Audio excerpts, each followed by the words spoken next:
कहानी अर्शी की। मैंने कभी अपने पति के साथ रात नहीं गुजारी क्योंकि मुझे अपने पति से नफ़रत थी।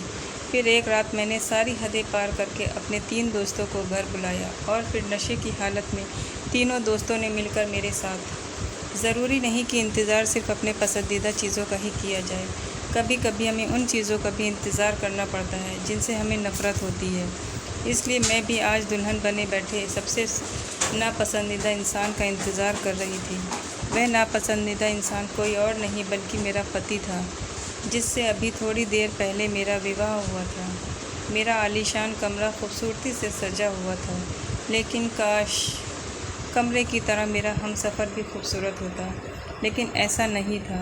मैंने अपना कपड़ा भी नहीं बदला और ना ही ज़ेवरात से ख़ुद को आज़ाद किया।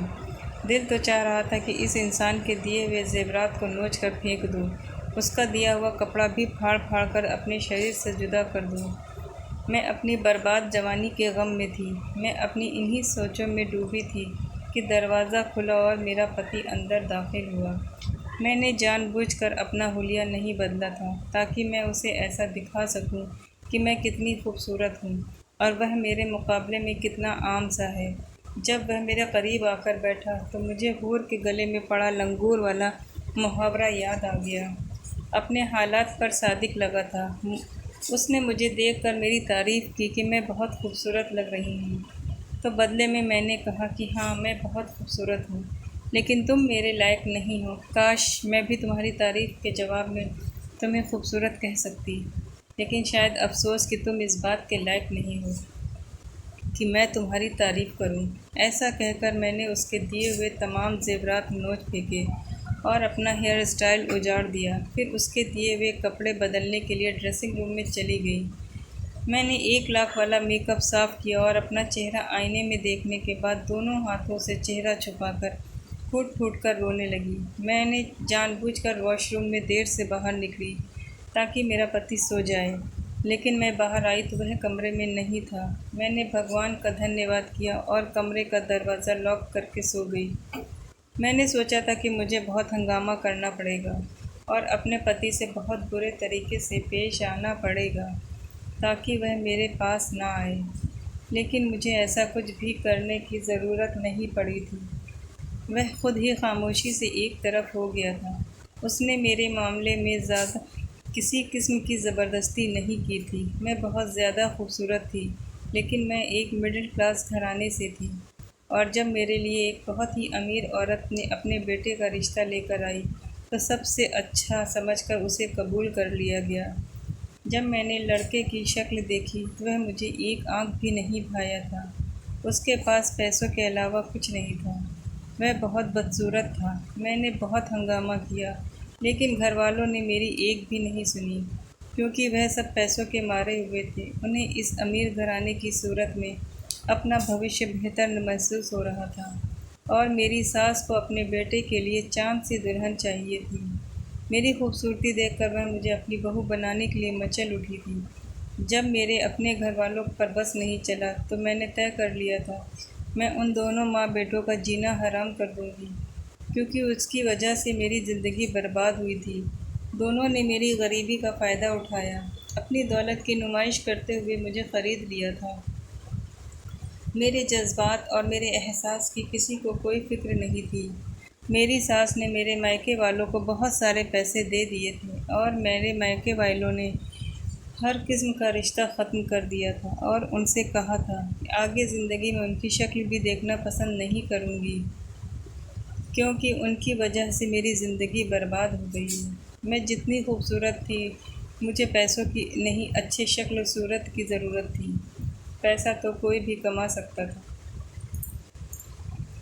लेकिन अच्छी शक्ल सूरत हर किसी के पास नहीं होती। इस ज़बरदस्ती की शादी के बाद मैं बदमाशी पर उतर आई थी। मैंने फ़ैसला कर लिया था, मैं इस घर को तहस नहस कर दूँगी। इस घर की मालकिन का सुकून ख़राब कर दूँगी। यह घर देखने में बहुत खूबसूरत और आलीशान था, लेकिन जितना बड़ा यह घर था, उतना ही मुझे इसके अंदर रहने से घुटन महसूस हो रही थी। सच कहते हैं, इंसान का जहाँ दिल न लगे वहाँ कितना ही सुकून क्यों न हो, कोई फ़ायदा नहीं होता। इस घर में नौकर चाकर थे, ज़िंदगी की हर सुख सुविधाएं मौजूद थी, लेकिन वह नहीं था जिसकी मुझे ज़रूरत थी। मेरी माँ ने मुझे कहा था कि मर्द की शक्ल कौन देखता है, तो मैंने कहा था कि मुझ जैसी खूबसूरत पत्नी तो ज़रूर पति की शक्ल देखती है। सुबह शाम दिन रात मर्द की शक्ल देखती है। अगर वही पसंद ना हो तो फिर पत्नी किधर जाए। मैंने अपनी माँ से कहा था कि चंद दिन की बात नहीं है किसी को बर्दाश्त करना, यह उम्र भर की बात है। एक चेहरा सारी ज़िंदगी देखना पड़ता है, और अगर वही एक चेहरा पसंद ना हो तो फिर लड़की क्या करे। शादी के दूसरी रोज़ मेरी सास की सहेलियां मुझे देखने के लिए आईं, तो मैंने उनके सामने खूब हंगामा किया, जिसकी वजह से मेरी सास को बहुत शर्मिंदगी का सामना करना पड़ा। मैंने सोचा इस हंगामे के बाद तो मेरी सास किसी को घर बुलाना छोड़ देगी, अब यह दोबारा किसी को घर नहीं बुलाएंगी। और वैसा ही हुआ। सास ने दोबारा किसी को घर नहीं बुलाया। सास की हालत देखकर मुझे कुछ सुकून मिला था। जो लोग मुझे बर्बाद किए थे उन्हें परेशान करके मुझे सुकून ही तो मिलना था। मैं बदतमीज़ी पर उतर आती थी, वह लोग शरीफ थे इसलिए खामोश हो जाते थे। मैंने सोचा था कि मैं उन्हें इतना तंग कर दूंगी कि आगे 7 नस्लों तक यह लोग कभी भी किसी गरीब लड़की की मजबूरी का फ़ायदा उठाने से पहले 1000 बार सोचेंगे। जब मुझे इस सब से भी चैन न मिला तो मैंने एक नया काम शुरू कर दिया। मैं रोज़ाना शाम को छोटे कपड़े पहनकर ड्राइवर के साथ घर से निकल जाती और सारी रात बाहर गुजारती। सुबह के टाइम वापस आती। मैंने एक ऐसी जगह को चुन लिया था जहाँ पर अमीर लड़के और लड़कियाँ जाते थे। शहर में इस तरह की बहुत सी जगह थी जो कि ख़ास अमीर नौजवानों के लिए बनाई गई थी, और वह लोग वहीं सारी रात गुजारते थे। दूसरे देशों में ऐसी जगहों को नाइट क्लब का नाम दिया जाता है, लेकिन हमारे देश में ऐसी जगहों पर कोई ख़ास नाम नहीं है। हमारे देश में ऐसी जगह को छुपाकर सस्ते माल की तरह जाती है ताकि कोई पुलिस का छापा न लग जाए। मैं भी ऐसे ही एक नाइट क्लब का हिस्सा बनती जा रही थी। मैं रोज़ाना रात को वहाँ जाती थी और वहाँ पर बैठकर सबको देखती रहती थी। कुछ लड़के लड़कियाँ डांस कर रहे होते थे, कुछ डीजे म्यूज़िक पर म्यूज़िक चलाते, कुछ गेम खेलते रहते थे जिसमें बॉलिंग जैसे गेम शामिल थे। मैं किसी के खेल का हिस्सा नहीं थी, ना ही किसी डांस में शामिल होती थी। बस एक कोने में बैठ जाया करती थी और सबको देखती रहती थी। शुरू में रात को देर होने पर मेरी सास फ़ोन करके पूछती कि मैं कहाँ हूँ और कब आऊँगी, मगर जब मैंने इस बात पर उन्हें ठीक से जवाब दे दिए तो बाद में उन्होंने मेरी खैर खबर लेनी छोड़ दी थी। मैं अपनी सास को साफ कह दिया था कि अगर उन्होंने मेरे मामले में दखल अंदाज़ी की तो मैं मीडिया में चली जाऊंगी और उनकी फैमिली को बदनाम करके रख दूंगी। झूठ बोलकर, इल्ज़ाम लगाकर और बहुत कुछ कहकर जीना दुश्वार कर दूंगी। यह शरीफ लोग थे, मेरी धमकी से डर गए और मुझे आज़ाद छोड़ दिया, लेकिन अंदर ही अंदर वह दोनों घुट रहे थे। मैं जहाँ रोज़ाना रात गुजारने जाती थी वहीं फिर मुझे एक लड़का मिला। मैं अपने ख़यालों में गुम थी कि वह मेरे पास आया और उसने कहा कि यह रोज़ाना मुझे देखता रहता है। मैं एक कोने में बैठी रहती हूँ, किसी से कोई बात ही नहीं करती। मैं इस जगह का हिस्सा नहीं हूँ तो फिर यहाँ पर क्यों मौजूद हूँ। यह उस लड़के का पहला सवाल था और पहली बात थी जो उसने मुझसे की थी। समीर की बात में मुझे उसमें दिलचस्पी महसूस हुई। मैंने उससे दोस्ती कर ली और समीर के 2 और दोस्त हैं, मैं उनसे भी दोस्ती हो गई। इस तरह मुझे 3 अच्छे दोस्त मिल गए ताकि मैं अपनी सास और अपने पति को तकलीफ़ पहुंचा सकूं। लेकिन अब मुझे यहाँ पर समीर जैसे दोस्त की संगत मिल गई थी और मुझे बहुत अच्छा लग रहा था।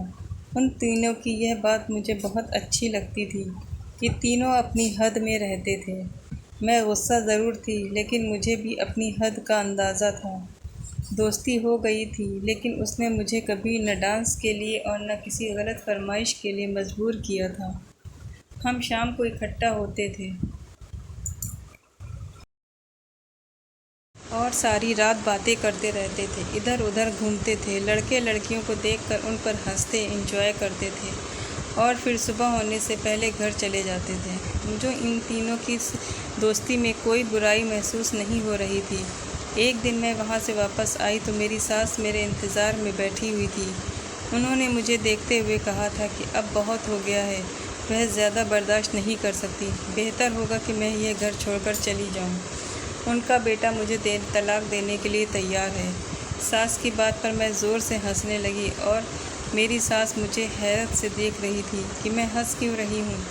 मैंने उनसे कहा कि मैं इतनी जल्दी उनकी और उनके बेटे की जान नहीं छोड़ने वाली हूँ। मेरी ज़िंदगी को माँ बेटे ने मजाक समझ रखा है। जब चाहे मुझे इस घर में ले आएँ और जब चाहे निकाल दें। मैं उनसे कहा कि मैं इस घर में ही रहूँगी और अगर मुझे यहाँ से किसी ने निकालने की कोशिश की तो मेरी मौत के ज़िम्मेदार वह खुद होंगे। मेरी सास एक बार फिर से मेरी धमकियों से डर गई थी और ख़ामोश हो गई, लेकिन सास की बातों ने मुझे एहसास दिला दिया था। मैंने सोचा अभी से मेरी सास मुझे घर से निकालने की बात कर रही है। अब इसी घर में उनकी आंखों के सामने बेशर्मी की तमाम हदें पार कर दूंगी। इसी मकसद के लिए मैंने रात को नाइट क्लब जाने के बजाय समीर और उसके दोनों दोस्तों को घर में बुलाना शुरू कर दिया। मेरे तीनों दोस्त रात को घर आ जाते थे और मैं उनके साथ ड्राइंग रूम में बैठकर शोर शराबा करती, अपने सास और अपने पति को खूब जलाती थी। मैं अपने दोस्तों से कहती कि यह ऊंची ऊंची आवाज़ में हंसे या उल्टी सीधी बात करें, ताकि उनको वह मेरी बातें सास और मेरे पति के कानों तक पहुँचें और उनके दिल जले। मेरी सास तो हमें इस तरह से देखकर जहर का घूंट भर कर रह गई थी। फिर एक दोस्त सिगरेट लेकर आया जिसमें नशा था। मैंने अपनी सास को दिखाने के लिए वह सिगरेट मुंह में लगा लिया और सास को दिखाने के चक्कर में रोज़ाना सिगरेट पीने की वजह से मुझे नशे की लत भी लग गई थी। मैंने यह भी नहीं सोचा था कि इनको दिखाने और जलाने के चक्कर में मैं खुद को बर्बादी की तरफ ले जा रही थी। समीर और उसके दोनों दोस्त मुझे दोस्ती के नाम पर बुराई की तरफ ले जा रहे थे और मुझे कुछ होश ही नहीं था। एक दिन मेरे पति जल्दी घर आ गए और मुझे समीर और उसके दोस्त की वीडियो दिखाने लगे जिसमें वह तीनों लड़कियों के साथ गलत हरकत कर रहे थे। मैं वह सब देखकर ढिठाई से अपने पति के सामने चीखने चिल्लाने लगी और बोली कि मैं यह सब जानती हूँ, मुझे कोई फ़र्क नहीं पड़ता। मेरी बातों से मेरे पति का चेहरा फीका पड़ गया था। वह मुझे बेवकूफ़ी और सदमे में देख रहा था। उसकी आंखों में नई चमक रही थी, मगर मुझे तब भी उसका एहसास नहीं हुआ। उल्टा मैंने उसे बुरा भला कहना शुरू कर दिया और बोली उसके नसीब में खूबसूरत लड़की नहीं है तो वह दूसरे लड़कों के नसीब से जलने लगा है। समीर और उसके दोस्त खूबसूरत लड़के थे, इसलिए उन लड़कियों के काबिल थे। जो मेरे बात पर मेरा पति बिल्कुल खामोश हो गया और पहले कभी जो मुझे समझाने की कोशिश करता था वह भी छोड़ दिया। मेरी सास गुमसुम सी अपने कमरे में बंद रहने लगी थी। मेरा पति सारा दिन भर से बाहर गुजारने लगा। इन सब से सबक लेने और शर्मिंदा होने के बजाय मैं बदतमीज़ी पर उतर आई और पूरे घर में किसी मालकिन की तरह घूम रही थी। अपने दोस्तों को भी बुलाकर अब मैं अक्सर किसी न किसी कमरे में ले जाती और खाते पीते मूवी देखती रहती। मेरी अय्याशी और बदचलनी की वजह से मेरी सास ने एक दिन दिल का दौरा पड़ गया और मैं जो घर पर थी अपने सास को हॉस्पिटल ले जाने के बजाय सुकून से अपने कमरे में जाकर बंद होकर सो गई। मेरी सास के एक नौकर थी, उन्होंने मेरी सास को संभाला और कमरे का दरवाज़ा बजाकर मेरी सास को हॉस्पिटल ले जाने को कहने लगी। मुझे इस नौकरानी से बहुत उलझन थी, क्योंकि वह पढ़ी लिखी लड़की थी जो हालात की सताई हुई इस घर में नौकर बनकर रह रही थी। वह लड़की सांवली थी मगर बहुत तेज़ थी और पहले दिन से मैं उसे इस घर में अपनी सास के साथ देख रही थी। वह हर मामले में बढ़ चढ़कर हिस्सा लेती थी और फिर उसका यूं मेरे कमरे का दरवाज़ा बजा कर मेरा सर खाना। मुझे गुस्सा आ गया था। मैंने कमरे से निकलकर उसे नफ़रत से धक्का दिया और गुस्से में कह दिया कि अगर उसे इतनी परवाह है तो खुद अपनी मालकिन को हॉस्पिटल ले जाए। मेरी बातों पर वह लड़की हैरान हो रह गई और वहाँ से चली गई।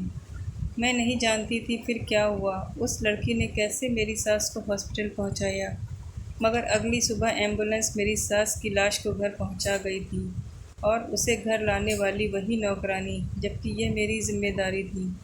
अपनी सास की मौत पर पहली बार मेरा दिल कांप सा गया था। मेरी सास एक अच्छी औरत थी जिसने कभी मुझे कोई नुकसान नहीं पहुंचाया था। मुझे उसकी मौत का थोड़ा बहुत अफसोस हुआ था। मुझे पता चला कि मेरा पति शहर से बाहर था, इसलिए वह रात के वक्त अपनी माँ की हालत के बारे में जानकर भी वक्त पर वापस नहीं आ पाया।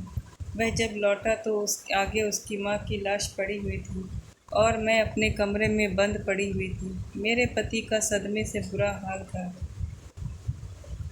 उसके पास उसकी माँ थी जो अब दुनिया में नहीं रही थी। सर मार मार कर रो रहा था और मैं कमरे में बंद उसे सुन रही थी। जब मेरी सास का अंतिम संस्कार हुआ और घर में मेहमान कुछ कम हुए तो मेरा पति मेरे पास कमरे में आया। मुझे लगा था वह अपना दुख बांटने आया होगा और पहली बार मैंने उसे बेइज्जती करने का नहीं सोचा, बल्कि मैं उसे तसल्ली देना चाहती थी, मगर अब बहुत देर हो चुकी थी। वह मेरा बाजू पकड़कर मुझे कमरे से बाहर खींच कर ले गया और बोला, मैं उसके घर से चली जाऊं, वह मुझे तलाक भेज देगा। मैं अपनी आदत के मुताबिक गुस्से में आ गई और उसे धमकाने लगी। वह मुझे ऐसे नहीं निकाल सकता, मैं उसे सब लोगों में बदनाम कर दूंगी। मेरी धमकी पर उसने जो मुझे कहा वह सुनकर तो मेरे होश उड़ गए। वह बोला, क्योंकि मेरी धमकियों से कोई फ़र्क नहीं पड़ता। सब लोग जानते हैं कि तुम बहुत ही बदकिरदार लड़की हो और लोग कई बार उसे ऐसी बदकिरदार पत्नी को तलाक देने की राय भी दे चुके हैं। मगर उसकी माँ एक अच्छी औरत थी। उसने अपने बेटे को तलाक देने से रोका था और हर बार कोशिश करती रही कि उसे समझा सके। मैं घमंड में थी और वह लड़की लोग मेरी धमकियों से डरकर खामोश रहते थे और मुझे कुछ कह नहीं पाते। आज वह भ्रम भी टूट गया था। मुझे आज पता चला कि मुझे सिर्फ मोहलत मिल रही थी, मगर मैं अपनी ज़िद और ढिठाई की वजह से बहुत आगे बढ़ती चली गई थी। मैं अब सच्चाई जानकर थोड़ी घबरा गई थी और अपने पति को दबाने के लिए उसे एहसास दिलाने की कोशिश करने लगी कि वह अपनी माँ की लाई हुई लड़की को घर से निकाल कर अपनी माँ की आत्मा को तकलीफ़ देगा। मेरी कोशिश थी कि वह किसी तरह मुझे एक बार मौका दे दे, क्योंकि मैं अब पैसों के बगैर नहीं रह सकती थी और अपने घर वालों से मैं बहुत पहले ही इस तरह का गुस्सा करके उन सबको ज़लील करके सारे रिश्ते ख़त्म कर चुकी थी। मेरी बात पर मेरे पति ने नफ़रत से मुझे देखा और कहा, मेरी माँ तुझ जैसी लड़की को लाकर खुद भी पछतावे में थी, इसलिए उसकी आत्मा कभी बेचैन नहीं होगी। फिर उसने मुझे बताया कि कैसे उसकी माँ की तबीयत ख़राब होने पर उसकी नौकरानी ने उसे कॉल की थी। तब उसने ही नौकरानी से कहा था कि वह कॉल पर मुझसे बात करवाए, ताकि वह मुझे कह सके कि मैं उसकी माँ को अस्पताल ले जाऊं। मगर जब नौकरानी ने मेरा दरवाज़ा बजाया तो मैं उल्टा चीखने लगी और उसे कह दिया कि खुद ले जाए। तभी मेरा पति दूसरी तरफ फ़ोन पर मौजूद था और उसने सब सुन लिया था।